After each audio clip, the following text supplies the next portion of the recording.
বন্ধুরা, ভয়েজার 1 সৌরজগতের বাইরে থেকে ডেটা পাঠাতে অক্ষম, নাসা বলছে।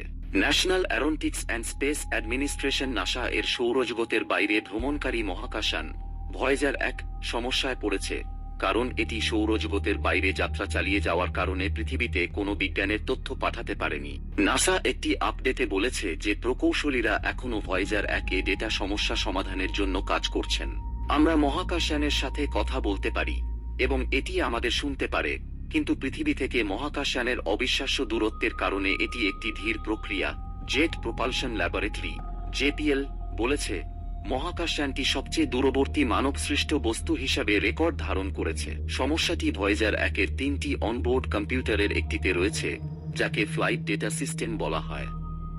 এটি নাসাকে পৃথিবী থেকে প্রেরিত আদেশগুলি গ্রহণ এবং কার্যকর করতে সহায়তা করে। যাই হোক, নাসা বলেছে যে এফডিএস টেলিমেট্রি মডুলেশন ইউনিট টিএমইউ নামক প্রোবের একটি সাবসিস্টেমের সাথে সঠিকভাবে যোগাযোগ করছে না। এই কারণে বিজ্ঞানের কার্যক্রম বন্ধ হয়ে গেছে এবং পৃথিবীতে কোনো বিজ্ঞান বা প্রকৌশল তথ্য ফেরত পাঠানো হচ্ছে না। এফডিএস মহাকাশযানের স্বাস্থ্য এবং অবস্থা সম্পর্কে বিজ্ঞানের যন্ত্রপাতির পাশাপাশি ইঞ্জিনিয়ারিং ডেটা সংগ্রহ করার জন্য ডিজাইন করা হয়েছে। এটি অনুসরণ করে প্যাকেজ এ একত্রিত করে যা টিএমইউ দ্বারা পৃথিবীতে ফেরত পাঠানো হয়, যা 1 এবং 0 বাইনারি সংখ্যার আকারে।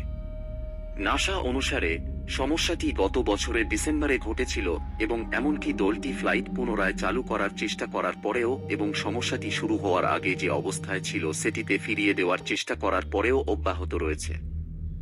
দুঃখজনকভাবে মহাকাশযানটি এখনও ব্যবহারযোগ্য ডেটা ফেরত দিচ্ছে না।